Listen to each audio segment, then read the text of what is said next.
across? The idea that God needs to eat, the idea that God can be crucified, this demonstrates us. And we believe that our Allah, our God, is free of it.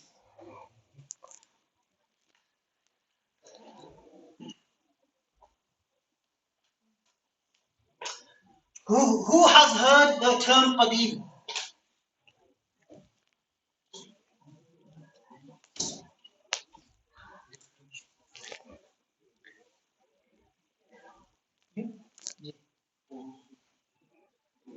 Have you studied Arabic? So the word Qadim in Arabic, yes, it does mean old or ancient. But here we're talking about Qadim, not Qadim Islam. The word Qadim, when we talk about Allah, Imam Bukhari mentions Qadim means Allah Ta'ala has no beginning. This is our belief. Allah Ta'ala has no beginning. That in Allah Ta'ala is everlasting, He has no ending. This is really important. Allah has no beginning. Again, this differentiates between our belief in Allah and the Christian belief. Because Jesus had a beginning. There was a time when Jesus did not exist. Their God did not exist. He came into existence in the flesh. So this word is important. Qadim has no beginning. We also believe Allah has no end as well. Time does not impact Allah subhanahu wa ta'ala.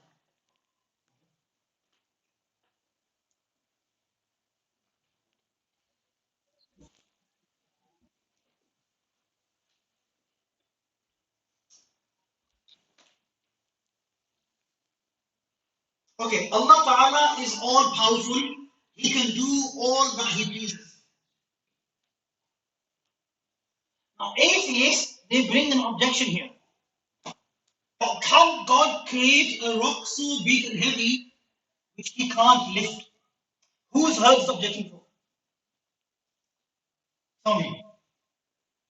How would you answer that objection?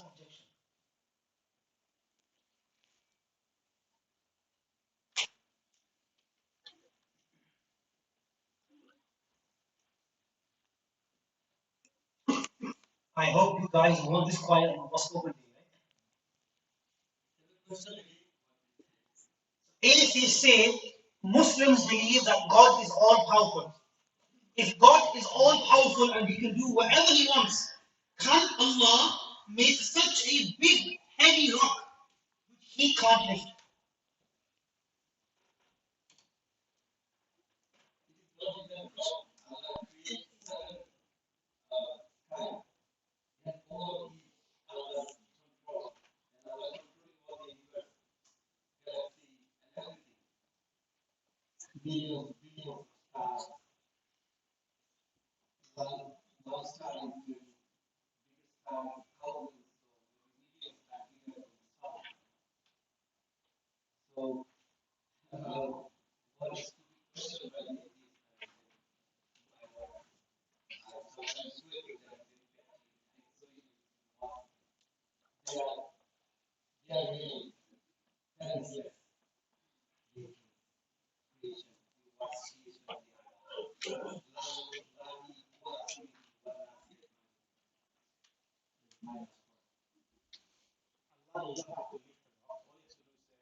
Why would He want to lift the rock?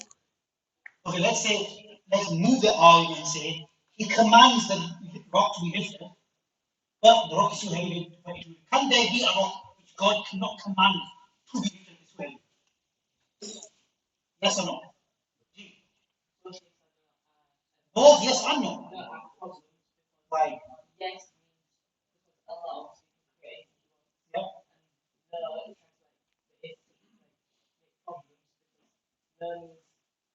Allah can do anything He wants.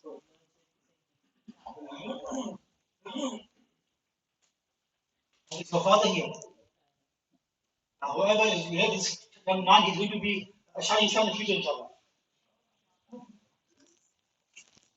Whether you answer yes or no to this question, you are in a problem. If you say yes, God can create a rock so heavy he can't lift. Yes, he can do that.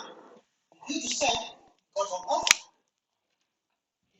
He can't lift a rock. He's no longer problem. If you say no, again, God's all powerful. Why can't he create such a rock?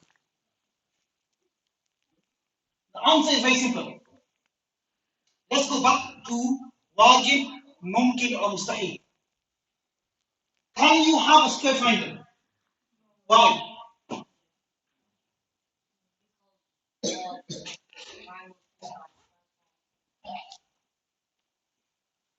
Having a square triangle is mustahil, impossible. It's impossible for a square triangle to exist.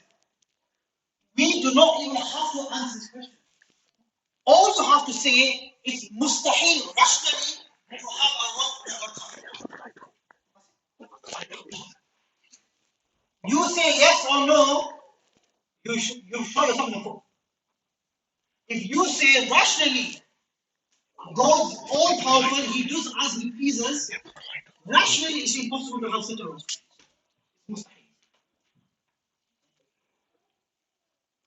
Any questions?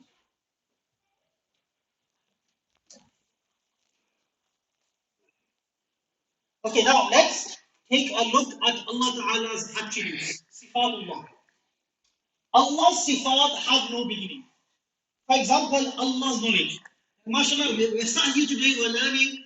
I hope, inshallah, when you go home, you will say, I learned something today that I never knew before. If you say that you knew everything, then why Yousaf not coming back? Allah's knowledge has always existed. Listen very carefully. Allah's knowledge has never increased. This is very important. What would be the problem if we said Allah's knowledge increased? Yes. Good. It would mean that, for example, if we say God's knowledge increased today, na'udhu billah, it means that God was ignorant of something yesterday. And what do we say? Allah is free of defects and weaknesses, ignorance of the defect. So just like Allah's being, Allah himself had no beginning, Allah's knowledge had no beginning. He always had the knowledge with him.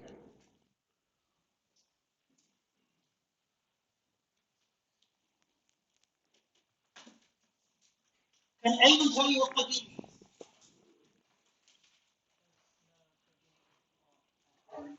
Good.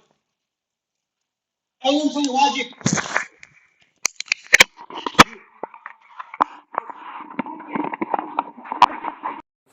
Good. Mustahil. It's impossible to exist. Good. Now those parents sat here, when your child comes for pocket money today, mustahil, right?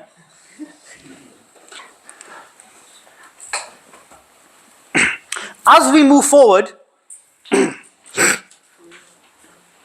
what is our belief in regards to Allah? If somebody was to say to you, where is Allah subhanahu wa ta'ala, what would you say?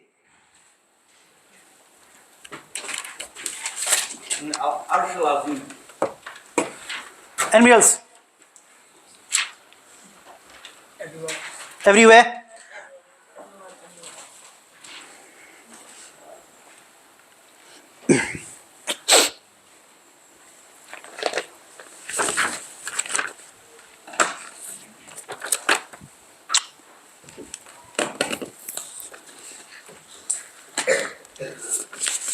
Our belief as Ahlus Sunnati wal Jama'ah is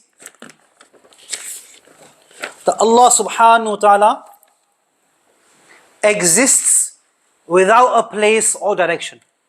This is the creed of Ahlus Sunnah. We do not believe Allah exists everywhere.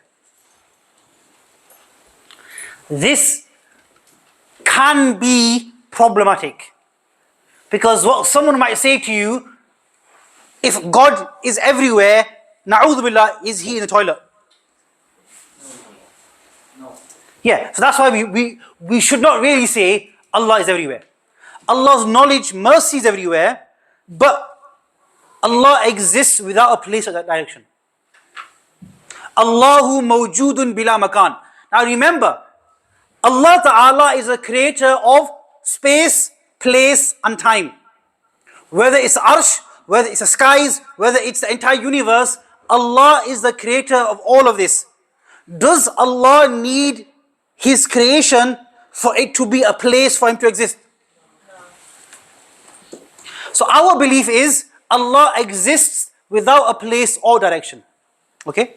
Allah does not have a body or body parts. The Quran says in regards to Allah, Laysa kamithlihi shay.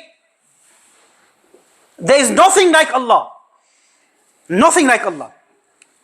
So ulama mentioned, for example, Imam Tahawi mentioned, who has heard of Al-Aqeedah Tahawiyah?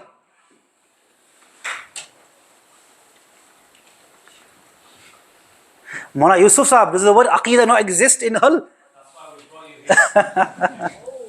Gee, you've heard of it? I've heard of it, but it's a book, isn't it? A book of Aqeedah. I hope so. Yeah, I've not really. I've just heard of the sounds. Okay, very good. Aqeedah Tahawiyah is a very basic, primary Aqeedah book of Ahl Sunnah, written by Imam Tahawi, who passed away in the 300s. It's an accepted book of Aqeedah. It's a very basic book, very basic. And all Ahl Sunnah for the past 1,000 years have used his book as a primary Aqeedah book. Now he mentions in there, لا تبلغه الأوهام ولا تدرك الأفهام. That our minds cannot perceive Allah subhanahu wa ta'ala. When we think about the Christian God, the Father, what image do we get in our minds? Anyone? Who's seen the pictures of their God they have in like churches and online? Not Jesus, the Father. Yes? Old guy with a beard, sat on a chair with his feet on the earth. Yeah? Our belief is, if you can picture something, that is not Allah. We cannot picture, fathom who Allah is. Yeah? This is why we negate body parts for Allah. Because laysa kamithlihi shay, Allah is not like us. If we affirm something for Allah, which we have likened Him to the creation. Okay? One thing, Ji. in Quran, so many ayah Allah said, it is on my hand. Ji. And it is control of my hand. And it is not away of my hand. Ji. So many ayahs I can mention. Some of them still I know. So anyway, I can mention some of the time. And the hadith it says, the time of Qiyamah, when the hellfire is blooming and flaming and try to grab and destroy something, then Allah Ahmad and Allah's leg, Allah will put on the fire go down in the hell. So why it is mentioned Allah's hand in Quran and why in Hadith Bukhari or Muslim, I exactly not sure which hadith it is, but it said Allah will put his feet on the fire of hell and it will go down.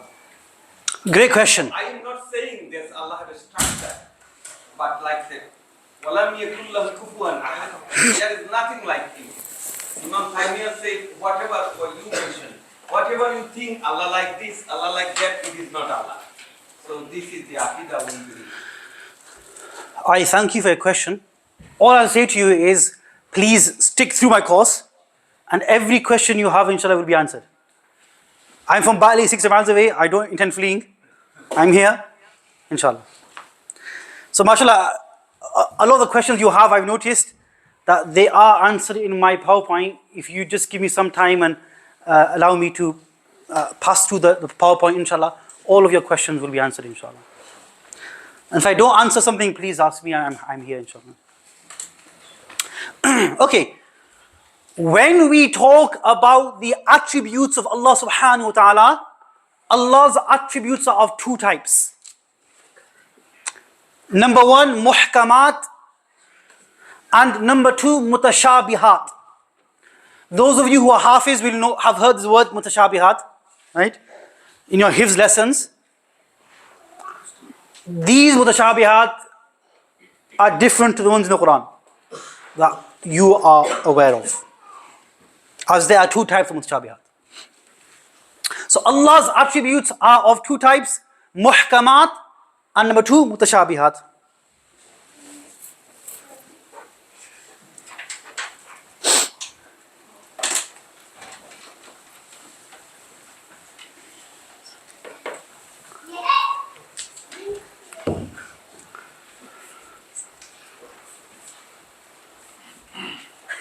Okay, let's now define muhkamat. Are we okay to continue or do you all need a 5-minute break? Continue. Muhkamat. Muhkamat are those attributes whose meaning are clear.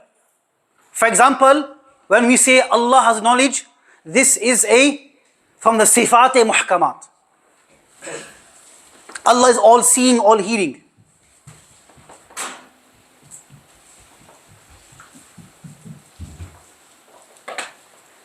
The issue with muhkamat is that if you were to take the literal meaning, it would not lead to likening Allah to His creation. Okay? God has knowledge, yes. We have knowledge, yes. But there is no comparison. Yeah. We learn through our 5 senses, whereas Allah's ilm is qadeem.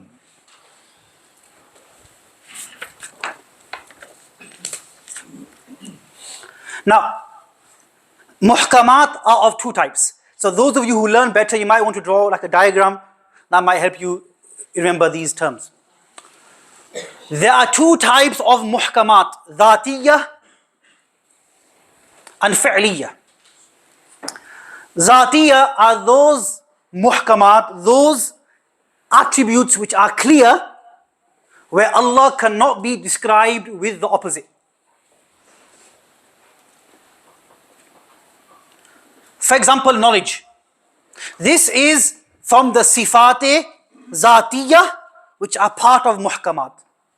So it's a clear meaning, and Allah cannot be described with the opposite of that. Why? We describe Allah with having knowledge. What's the opposite of knowledge? Ignorance. And why can't God have ignorance? Because ignorance is what? It's a defect. Yeah. The second is fi'liyah. Fi'liyah are those qualities which Allah can be described with the opposite. For example, huwa yuhyi wa yumit. Allah gives life. What's the opposite of giving life? Giving death. Does Allah give death? Yes. So Allah Ta'ala can be described with both. Now, I said it in my course in Dewsbury that some of the topics that I cover in this course, some of them require a course themselves. Like the issue of sifat. I taught this issue in Darul in New York back in 2018 to the Bukhari students. And just on the issue of sifat, we spent 9 hours. And then the students said to the head teacher, please ask Maulvi Sahib to change topic. Please. So it's a long discussion. I'm summarizing the topic for you. Okay. So muhkamat, dhati and fa'liyah. Okay. Now we come to mutashabihat.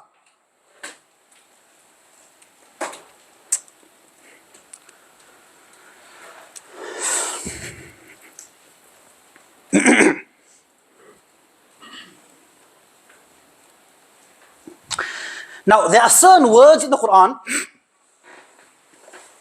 where Allah uses the word like istiwa. Like, as Uncle mentioned, yad, ayn, yawma yukshafu an saq. Right? These are those attributes of Allah where if you were to take the literal meaning, it would lead to giving Allah Ta'ala a body. And it would go against the ayat of the Quran, laysa kamithlihi shay. These are known as mutashabihat. So what do we believe in regards to mutashabihat? Number one, we believe that these are qualities of Allah and we assign the meaning to Allah Ta'ala.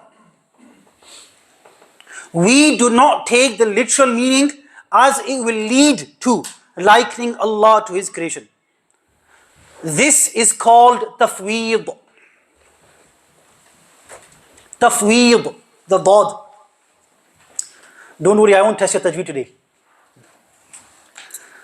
So what do we believe in regards to tafweed and sifat and mutashabihat? Number one, when Allah mentions the word yad, ayn, saq, body parts are not intended by these words.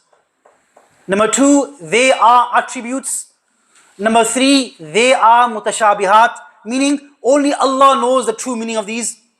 We don't know what is intended by them.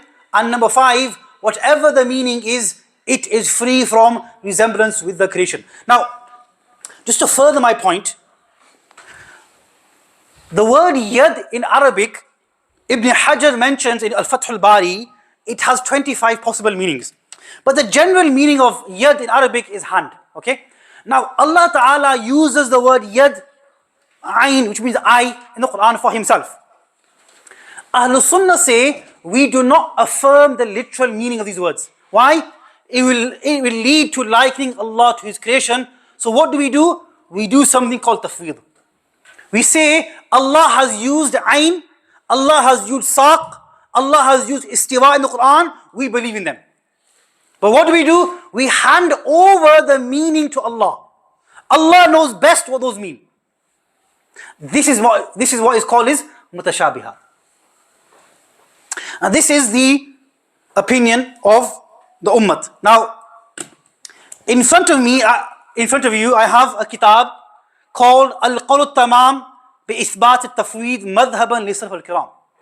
And in here, Shaykh Saif bin Ali al-Asri, he has gathered over 100 scholars of this ummah, starting from Imam Abu Hanifa rahmatullah alayhi, Imam Sufyan al-Thawri, Imam Malik, Imam Abdullah bin Mubarak, Muhammad bin Hassan al-Shaybani, Waqi bin Jarrah, Muhammad bin Idris Shafi'i, Imam Ahmad, Imam Yahya bin Ma'in, any very big imams of this ummah who affirmed tafweed.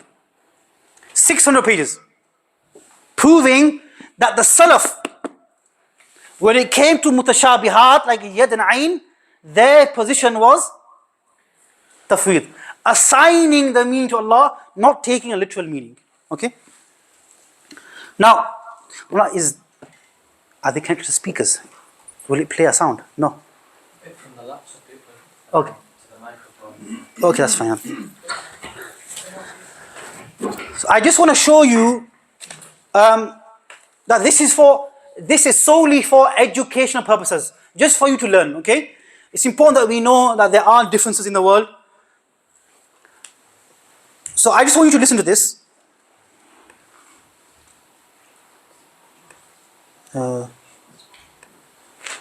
Why is it not playing?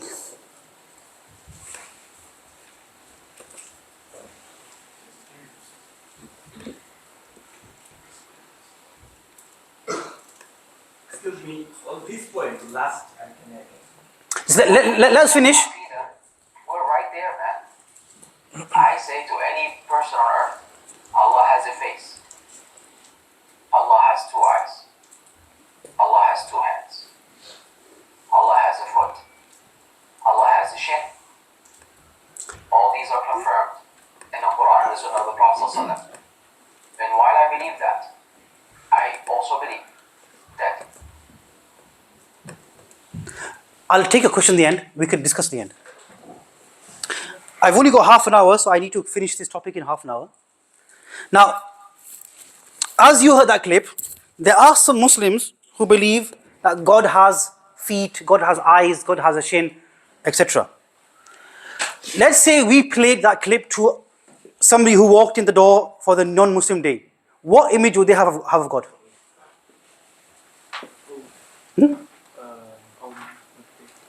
They would have the image of God just as we have the image of the Christian God. Right? So this is why it's a problem that when you say, as you saw in the video, it was a very disturbing thing to say. Because this is not the Aqeedah of the Salaf. Okay? The second point I want to mention is the second approach to sifat. Some scholars chose another method called ta'wil. Who's heard of ta'wil?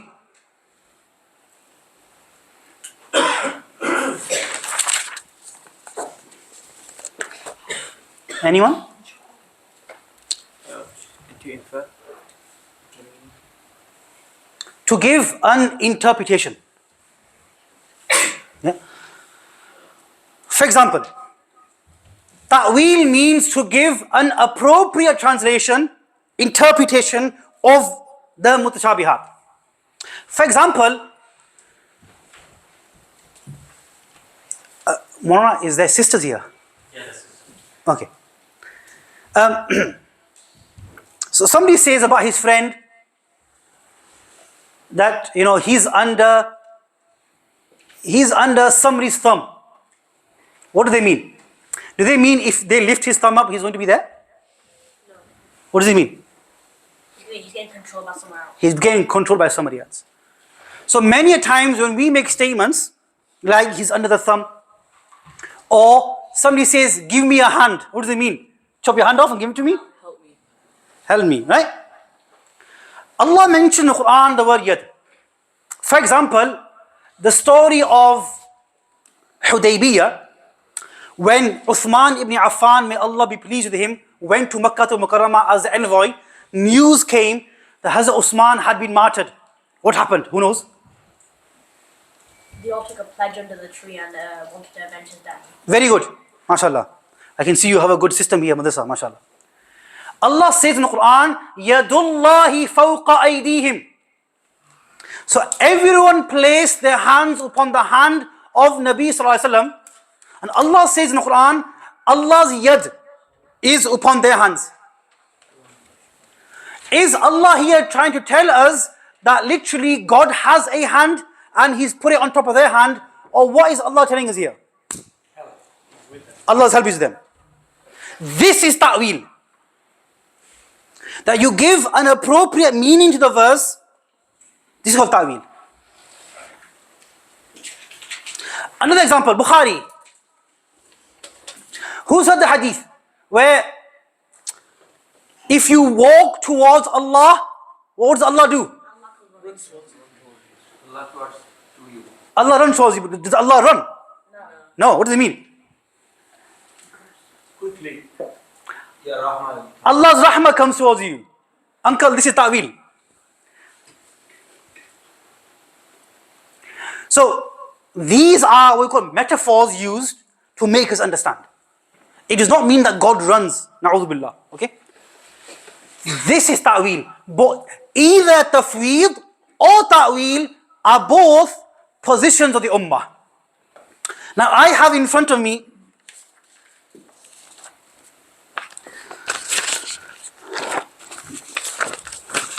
a work by Dr. Abul Hassan where he has gathered 300 examples from the Salaf where they made ta'wil in the sifat of Allah. 300 examples.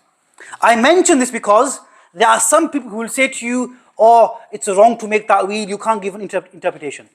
But from the Salaf, we have 300 examples that they made ta'wil. Okay?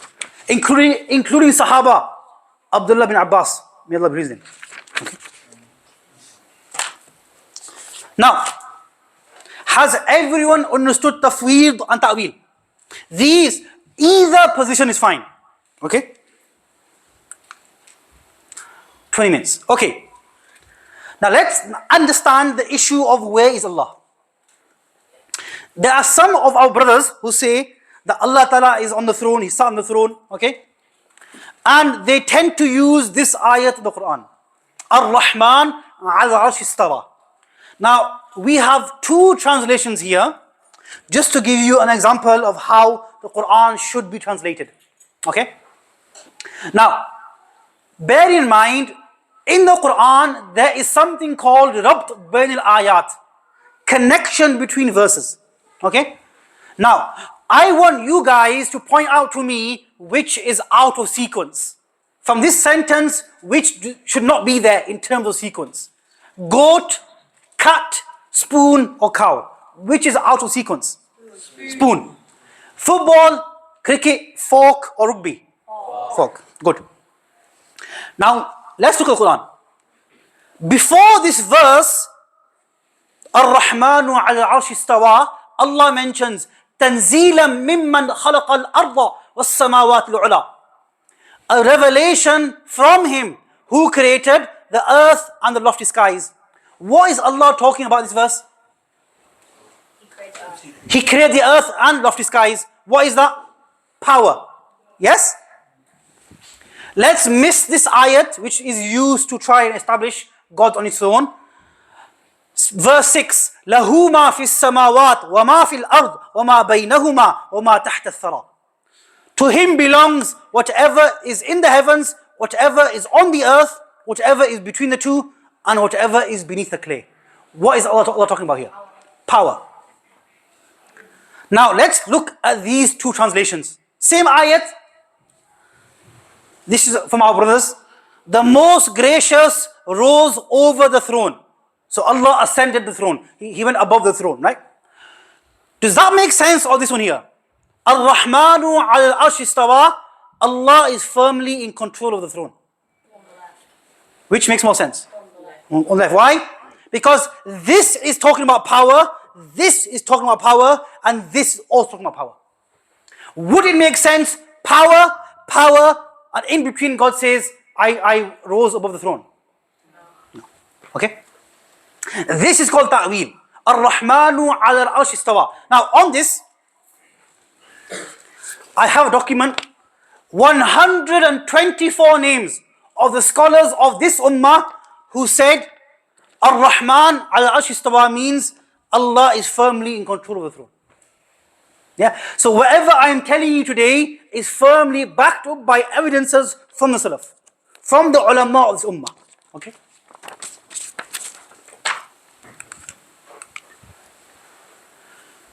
Okay, so kind of the last topic I covered in 15 minutes, but as I said, it's really a 9-hour discussion with all the evidences and objections, but we're keeping it as simple as we can. Okay, who has heard of the word taqdeer or qadar? Can anyone have a go at explaining taqdeer? Now this is a big issue. Atheists object against taqdeer. I'll give you an example. One of the famous ones, Christopher Hitchens, he says, Sam Harris, he says, if everything is fixed, and God knows that David is going to hell, why would a merciful God create someone knowing he is going to end up in hell forever? Now imagine that being directed to a 15-year-old child in school. How is he going to answer? How is he going to justify his belief in taqdeer?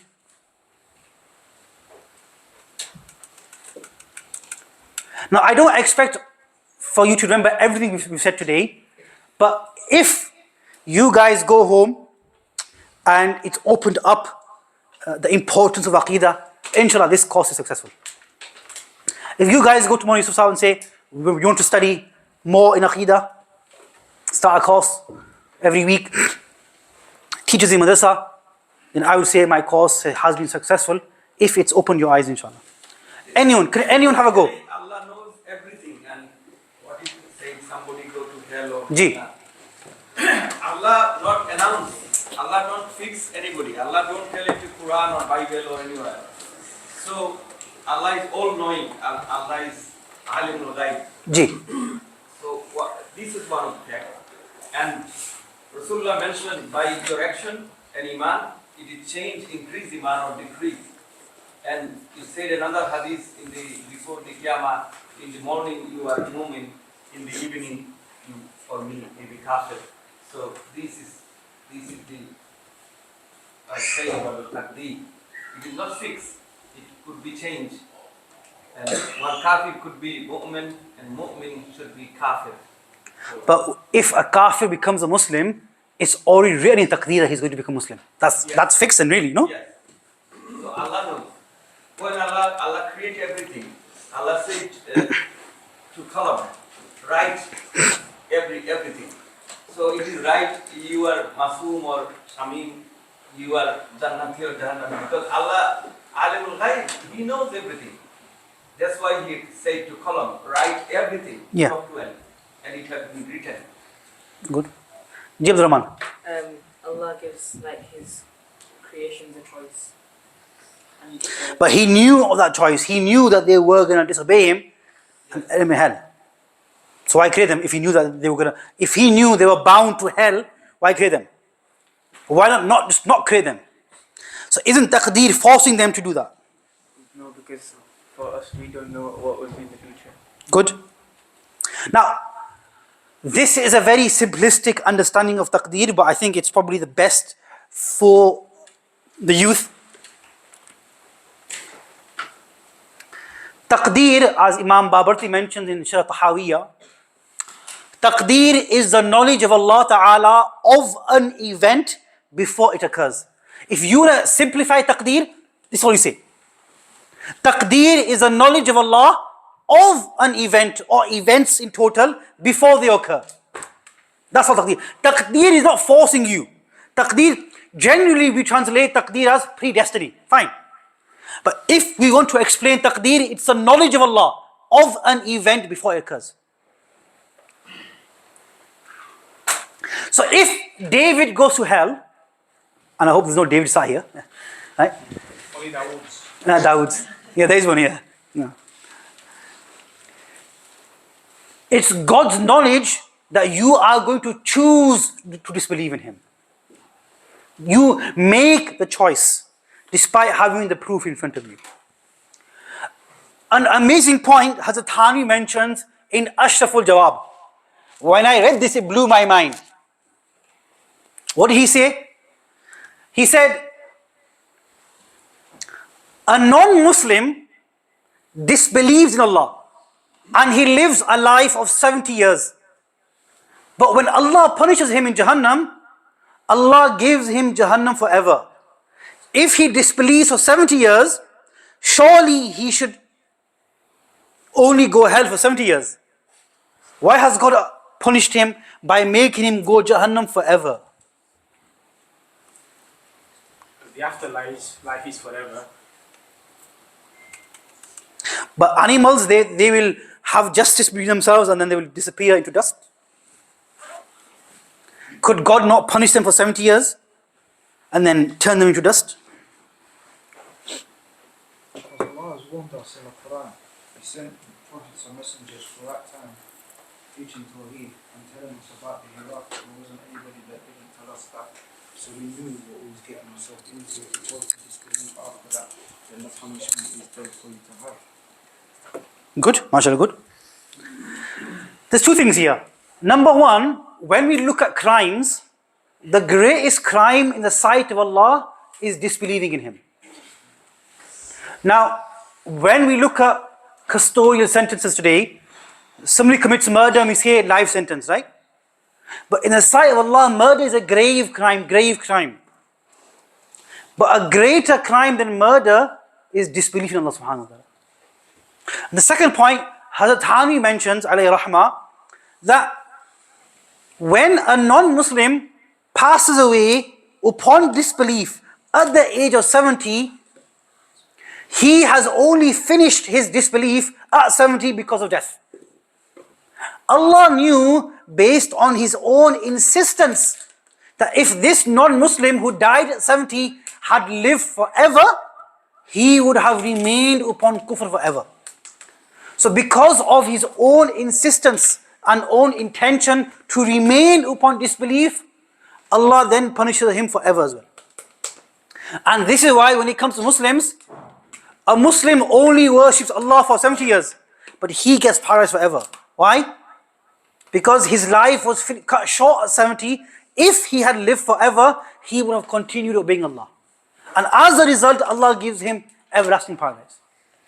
Yeah. Next point, very important, we only make dua to Allah subhanahu wa ta'ala. Now, let's say you go to a pious person's grave, let's say for example, no problem. But remember, we only make dua to Allah subhanahu wa ta'ala. Our du'as to Allah alone, not to anyone besides Him. There are many verses in the Quran where Allah says that only Allah is the knower of the unseen. Alimul ghaibi wa shahada. Right? The unseen, the future. Who is going to heaven? Who is going to hell? How old you are when you pass away? Only Allah knows. How much you are going to eat in your lifetime? Only Allah knows.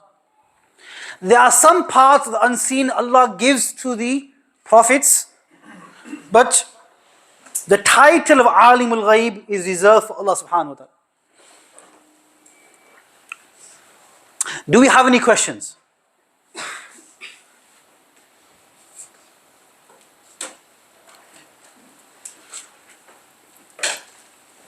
We have 10 minutes, and instead of starting Nubuwwat today, we can do that next week, inshallah. Has everything been clear, or is there anything that needs more clarity for anyone? About the takbir, I can mention a nice story Ji. of Hazrat Umar ibn Khattab radiallahu anhu. When a thief been brought him in front of him for justice, and he declared the chop of the left or right hand. And this Sahabi, he was Sahabi. He go argue with Umar radiallahu anhu. He said, it is on my tadbir, so I kill you. Then Umar was more clever. He said, now I order to chop your hand. Ji. MashaAllah. Yes, so Uncle mentioned a story about Hazrat Umar. Somebody stole in his time, and when Hazrat Umar asked him, why have you stolen? He said that it was written in my taqdeer. He blamed taqdeer for stealing. He said that it was written by God that I'm going to steal. Hazrat Umar said also, at the same time that it was written that you're going to steal, at the same time it was written that I'm going to chop your hand off as well. So this was a small incident regarding taqdeer, that we can't blame taqdeer for our sins, because then we're going to have to also suffer the punishments as well. Okay, as there's no questions, we'll finish here. And inshallah, we'll finish the rest of the PowerPoint inshallah next week. Subhanallah wa bihamdihi, subhanallah, inshallah, la ilaha illa anta, astaghfiruka wa atubu ilayk.